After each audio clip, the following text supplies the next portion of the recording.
débute avec le Grand Prix de Bahreïn sur le circuit du Sakir. Le tracé des 5 km 412 couvre pour la troisième fois de son histoire la saison, après 2006 et 2010. Les pilotes ont pu profiter des 3 zones de DRS en piste, ce qui est la norme depuis un certain moment sur les Grands Prix. A ce propos, que nous a proposé ce premier week-end tant attendu? Elle nous a posé beaucoup d'interrogations. Le niveau des équipes. Qui se situe où? Qui a progressé? Qui a régressé? Alors certaines réponses sont venues naturellement et rapidement. Et même les conclusions hâtives et non réfléchies. De toute façon, ce premier week-end de course ne représente pas le niveau réel. Pourquoi? Les équipes et les pilotes ont roulé sur cette piste 15 jours avant. Ils ont donc une connaissance et une exploitation accrue des datas. Ils peuvent donc pousser sur une piste qu'ils connaissent par cœur et qui n'a pas vraiment évolué en 15 jours. Quand on sait que les essais de Barcelone se déroulent en février et mars et que la course a lieu en mai, voyez la différence. Et puis, la saison est longue. Je vous rappelle qu'il y a 23 courses cette année. Et Covid-19 ou pas, la F1 semble aller au bout de ce calendrier. Mais quand même, relativisons la chose. Ce premier week-end peut être également synonyme de rappel à l'ordre pour certains. On n'ouvre pas à Melbourne, on n'est pas sur un circuit en ville, on ne peut pas profiter d'une course à rebondissement. Donc c'est maintenant qu'il faut réagir, et vite. Les essais en ont inquiété certains, mais une chose s'est confirmée, c'est la grande forme de Red Bull et de Max Verstappen.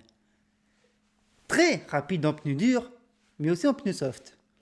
À la troisième séance, le Hollandais a réussi à mettre 7 dixièmes à Hamilton.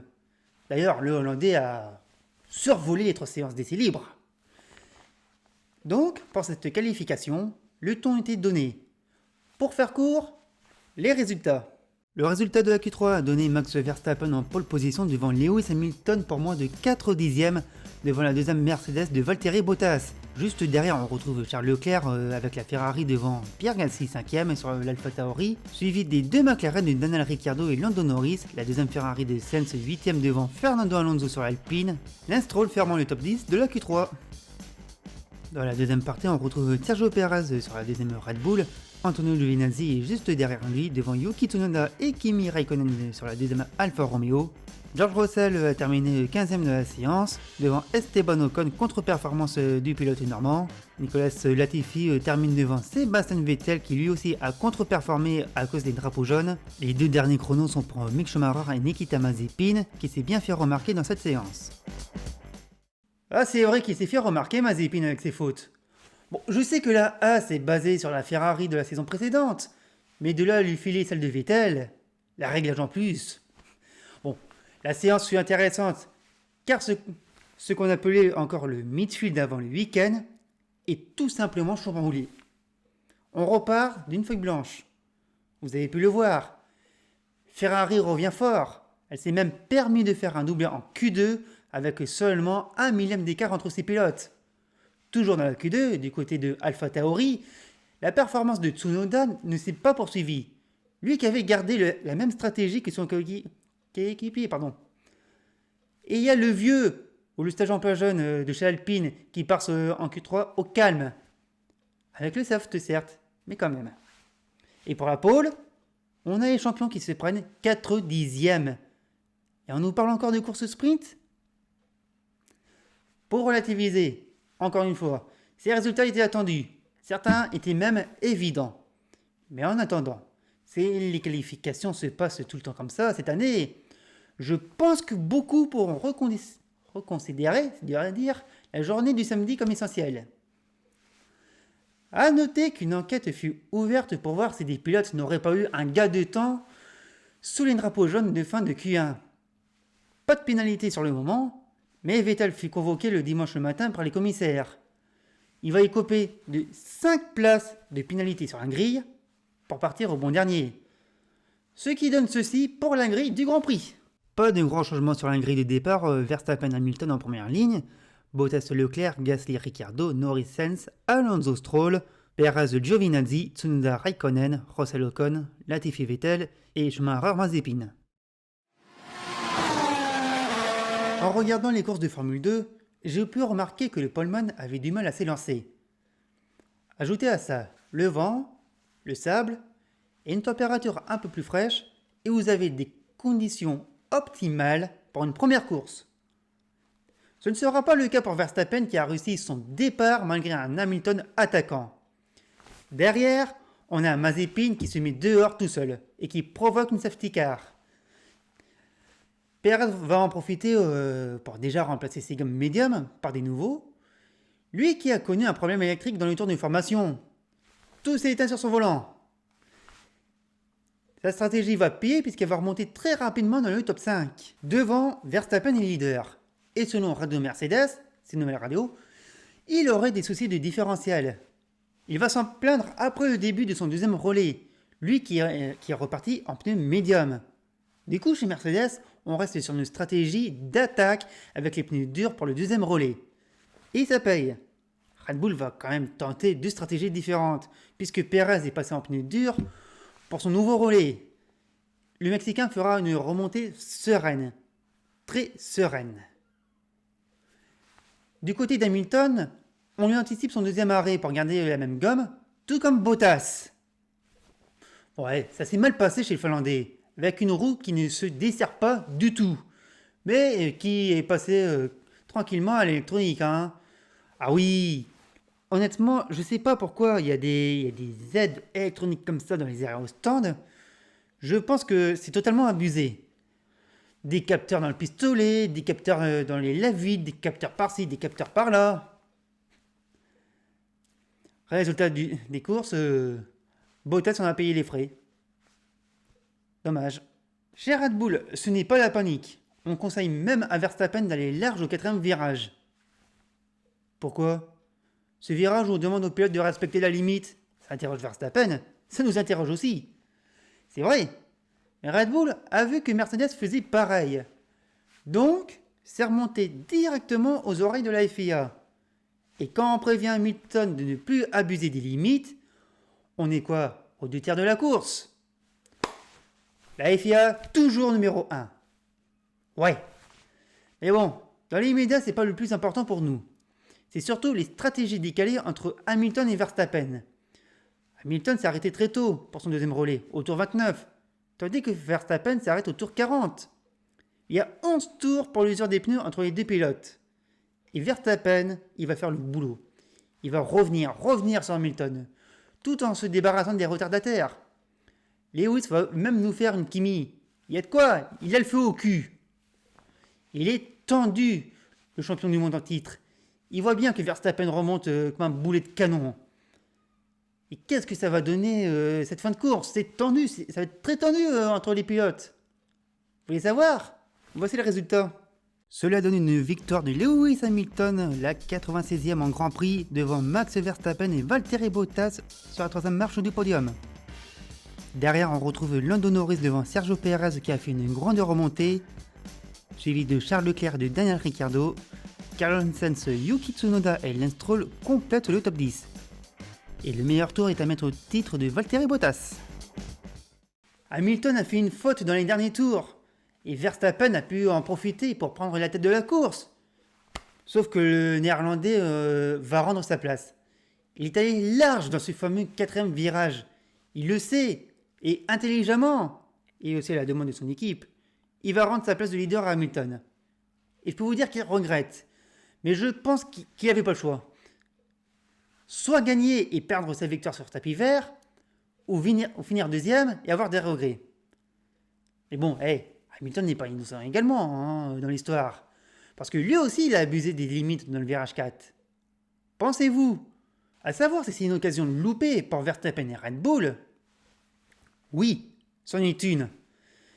Limite, on pourrait dire qu'ils ont offert sur un plateau la victoire à Hamilton et Mercedes. C'est vrai, parce que je me pose la question sur la cohérence des commissaires de la FIA. On ne dit rien sur les limites, sur un virage ou sur la course. Mais on fait marche arrière pendant la course quand ça se plaint. Et quand ça se reproduit, on revient au galop. Expliquez-moi cette logique incohérente des commissaires de piste, de course. Expliquez-moi. Ce n'est pas normal.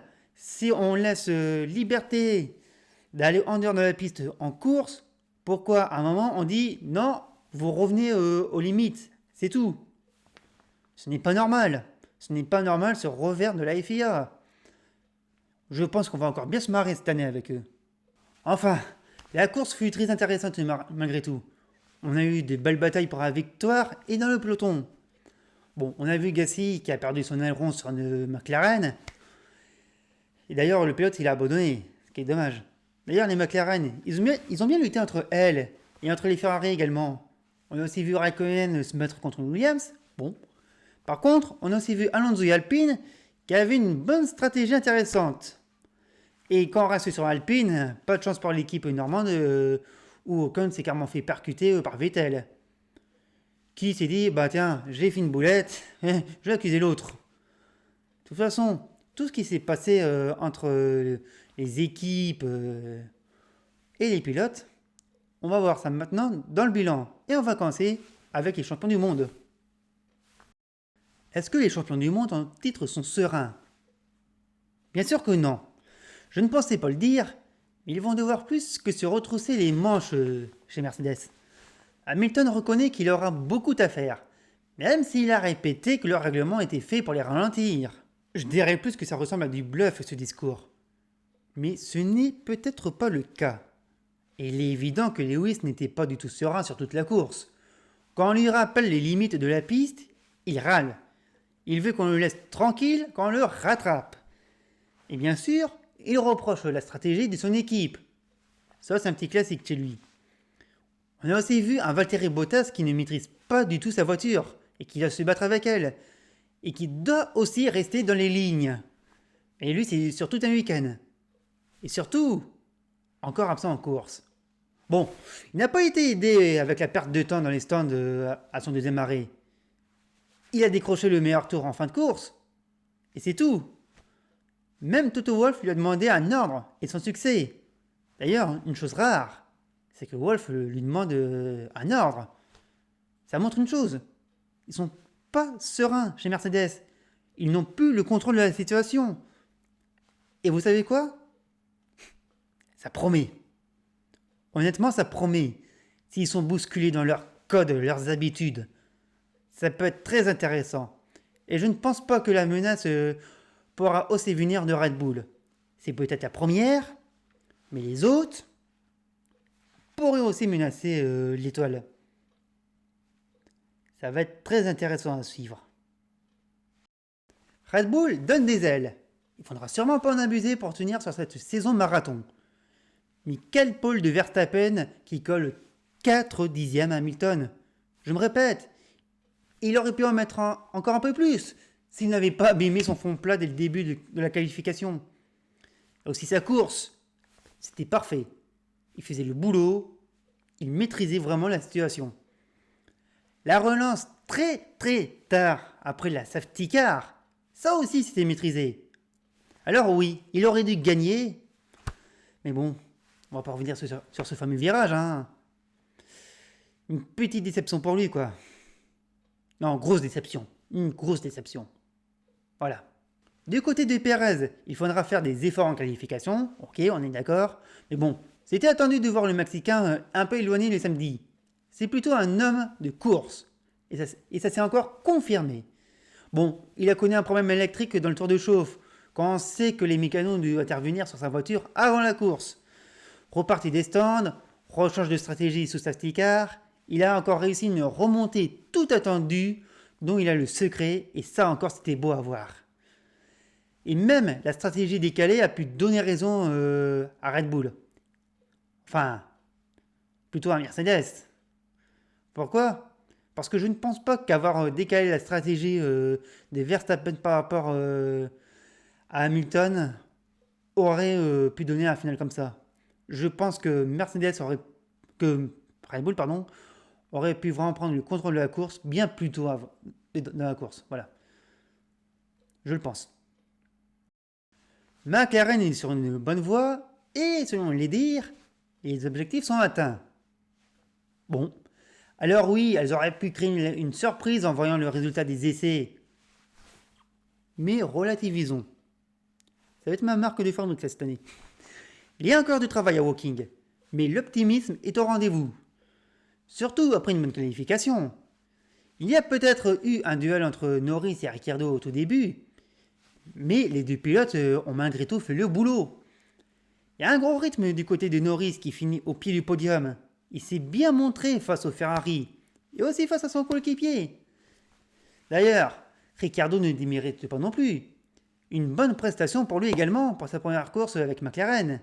Alors, il y a encore à faire peut-être pour l'équipe.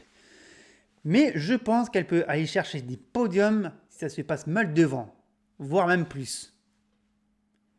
Parce que là, McLaren, elle s'affirme comme troisième force du plateau.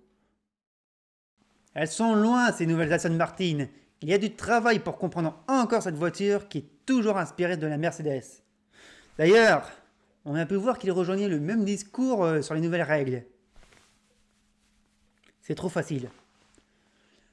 Bon, des qualifications compliquées avec Vettel qui s'est pris par 2 fois des drapeaux jaunes et une pénalité en partant dernier sur la grille. On l'a vu en piste bien bataillant. On l'a vu en piste bien batailler contre les autres, jusqu'à ce qu'il nous fasse une bévue sur Ocon. Et en plus, monsieur se permet de dire que c'est le pilote alpine qui fait n'importe quoi. Non, c'est toi qui as bougé de trajectoire, c'est toi qui as fait la faute. De toute façon, cela ne changera rien à son classement. Il s'est quand même pris 10 secondes de pénalité et 3 points sur son permis de super licence. D'ailleurs, il s'en est aussi pris 3 ce matin pour la qualification. Ouais, 6 points de perdu sur une super licence en une seule course. Ça pique. Et puis Stroll, bon, il est chanceux de finir dans les points. Mais je l'ai pas senti à la hauteur de la course, je sais pas vous. Il était pas anonyme, mais pas vraiment dans la course. C'est vraiment un week-end à oublier pour les Aston Martin. Même un peu déçu. Et bien voilà que Alpine inquiète. Ça inquiète tellement que beaucoup les ont déjà enterrés alors que le corps est encore chaud. Ah oui, c'est chaud. On ne peut pas se faire un avis sur une course, et encore moins sur une seule séance d'essai. Sérieusement. Même si Ocon n'a rien pu faire à cause des drapeaux jaunes, Alonso a pu se laisser en Q3. Bien joué les pneus soft. Bon, malheureusement, il est mal récompensé l'Espagnol. Des débris se sont logés dans les étriers de ses freins arrière, surchauffe, abandon. C'est dommage parce que je trouve qu'il avait une bonne stratégie pour regagner quelques places. Et surtout, et ça c'est une bonne nouvelle pour lui, il n'a pas perdu de son talent derrière un volant. Alors je peux vous dire que les duels entre Vettel et Raikkonen étaient un régal. Bon, par contre, il s'est fait fumer, c'est le cas de le dire, par Tsunoda. Ah oui. Et du côté de Ocon, c'était compliqué. Malgré une remontée pour se rapprocher des points, non, il a croisé la route d'une voiture verte. De toute façon, j'attends le retour en Europe pour Alpine, pour voir s'ils vont reprogresser et surtout si certains sont encore sceptiques. Oui, certains seront encore sceptiques, je le sens, je ne sais pas pourquoi. Ils vont voir la première demi-heure dans la première séance à Imola. Ah, Alpine sont mal foutus. Oh oui, je le vois gros comme une baraque à frites. Eh, ça fait plaisir de revoir Ferrari revenir au plus haut, non? Bon, même si les performances sont encore loin de celles de 2019, mais oui, la grande Scuderia est de retour. Enfin presque. Même si les deux voitures ont pu se montrer en qualification avec ce doublé lors de la Q2, il reste encore beaucoup à faire pour ces pilotes. Malgré tout, la course fut correcte pour les rouges. Leclerc a voulu en profiter à la relance, mais on va, voilà. C'est dommage parce que je pense que cette Ferrari peut faire un podium sans trop forcer. Il faut voir le classement de la course, jeu égal avec McLaren, et c'est très intéressant. Bon, par contre, la bataille McLaren-Ferrari en second plan, ça fait un peu bizarre pour les anciens. Et pour finir, Sainz n'a pas démérité non plus, pardon. Plus discret en course, certes, mais très bon résultat malgré tout. Alors, il a failli nous refaire la même scène qu'aux essais hivernaux qu'il avait eu avec Raikkonen, l'accrochage au virage 10. Sauf que cette fois, il s'est essayé avec Vettel. Fernando, Lewis, planquez-vous. Une bonne performance depuis le début du week-end pour les taureaux italiens. Ça s'est encore confirmé en qualification, malgré la place de Tsunoda sur la grille. Bon, on va pas tirer des conclusions hâtives, mais ces voitures de Faenza vont être à surveiller. Si tout se passe bien, bien sûr, parce que déjà on a une course à oublier pour Gasly. En voulant trouver sa place à la relance, il a tout simplement cassé son aileron avant sur la voiture de Ricciardo. D'ailleurs, il a abandonné carrément dans l'anonymat à 4 tours de la fin. Par contre, il y en a un qui a séduit tout le monde, c'est Yuki. Yuki Tsunoda nous a impressionnés.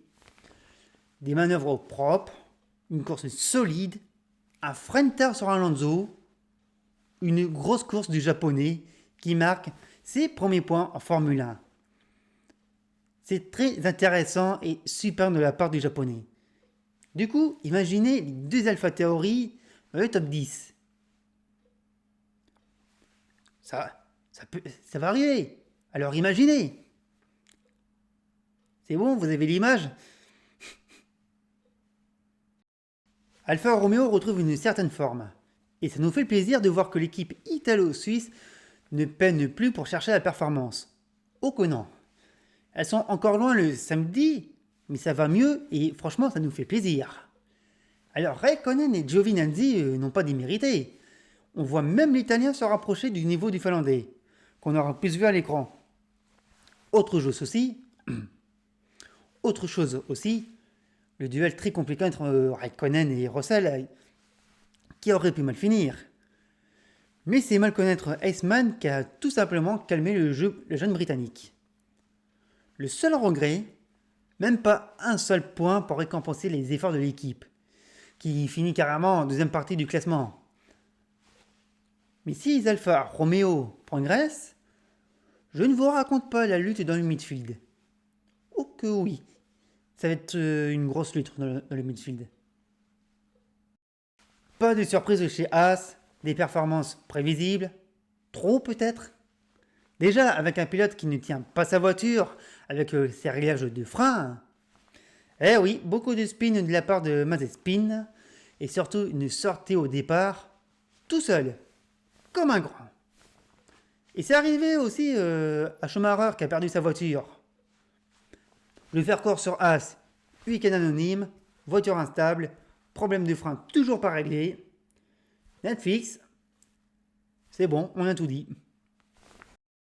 Il y a encore beaucoup à faire chez Williams, même si la qualification peut ressembler à ce qu'on a pu voir l'an passé. Mais on reste optimiste. Ça va être long, mais on le reste. Bon, la course ressemblait aux autres, bien sûr. Mais l'équipe n'accuse plus trop le coup de l'écart entre les autres. Quoique, on espère également qu'ils vont revenir au plus près des points, parce qu'ils le méritent. Et bon, pour ces pilotes, Russell s'est fait remarquer, ça je l'ai dit, et Latifi, on l'a pas vu. Eugen. Voilà. Ça c'était le premier bilan Grand Prix, premier bilan des équipes. Je vous propose de passer au classement. Allons-y. Sans grande surprise, le classement du championnat est le même que celui de la course. Lewis Hamilton leader avec 25 points devant Max Verstappen et Valtteri Bottas. Le Norris 4ème devant Sergio Perez et Charles Leclerc. Daniel Ricciardo, Carlos Sainz, Yuki Tsunoda et Lance Stroll complètent le top 10. Et en deuxième partie du tableau, tout le monde est à 0 points. Kimi Raikkonen, Antonio Giovinazzi, Esteban Ocon, George Russell, Sebastian Vettel, Mick Schumacher, Pierre Gasly, Nicolas Latifi, Fernando Alonso et Nikita Mazepin. Du côté des constructeurs, Mercedes déjà solide de leader avec 41 points contre 28 pour Red Bull Racing. McLaren 3ème avec 18 points devant Ferrari qui en compte 12. 2 petits points pour Alpha Tauri grâce à Yuki Tsunoda. Aston Martin en compte un seul. Derrière on retrouve Alfa Romeo, Alpine, Williams et Haas à 0 points. Voilà, premier bilan terminé de la saison sur le Grand Prix de Bahreïn. Prochain rendez-vous dans 3 semaines. Alors n'hésitez pas à commenter et à partager vos avis sur ce Grand Prix. Et avant de vous quitter, sur les réseaux, j'avais promis de faire une vidéo sur le championnat de France des circuits. Mais le problème, c'est que je n'aurai pas le temps de la proposer en temps et en heure. Pour 2 raisons. La première sont pour des raisons professionnelles. Et la deuxième, C'est par le temps, parce que oui, le temps encore, voilà, le championnat de France, ça reprend dès le week-end qui arrive pour les Coupes de Pâques à Nogaro. Mais je ne peux que vous encourager à regarder ce week-end de course, et pour plusieurs raisons. Déjà, les catégories qui vont y rouler. On va voir le GT4, on va voir le nouveau Touring Car, la Clio Cup, la Formule 4, et d'autres catégories, bien sûr. Il y a aussi les pilotes, les équipes qui rouleront entre les pros et les amateurs, ce qui donne un savant mélange de talents qui font la merveille de ce championnat. La gratuité aussi pour voir les courses qui vont être diffusées soit sur YouTube, soit sur Facebook. Et en plus, le FFSA GT4 va être diffusé en direct sur la chaîne Automoto. Encore mieux. Donc, le week-end de Pâques, en plus, on commence le vendredi et on termine le lundi. C'est du jamais vu en sport auto. Ah non, ne sortez pas la NASCAR, hein. Eux, ils savent jouer avec la météo, hein. Et puis surtout, le GT français, enfin le championnat français, ça je vais en parler sur les réseaux, sur Twitter. Et je pense que je ne serai pas le seul. De toute façon, je vous mettrai les liens pour retrouver ces championnats. Parce qu'on a un très beau championnat de France des circuits. Même un beau championnat de France des rails. Mais c'est vrai qu'en ce moment, avec la crise du Covid, on ne peut pas s'y rendre. Tout ça, c'est... Et voilà. Je vous invite donc à suivre l'ouverture du championnat de France des circuits qui aura lieu à Nogaro pour les Coupes des Pâques. Et qu'est-ce que je vais vous saouler avec mes favoris? Oh que oui. Voilà, c'est la fin du vidéo, c'est la fin du premier debriefing de Grand Prix des Starters. Merci à vous, bravo, et à bientôt.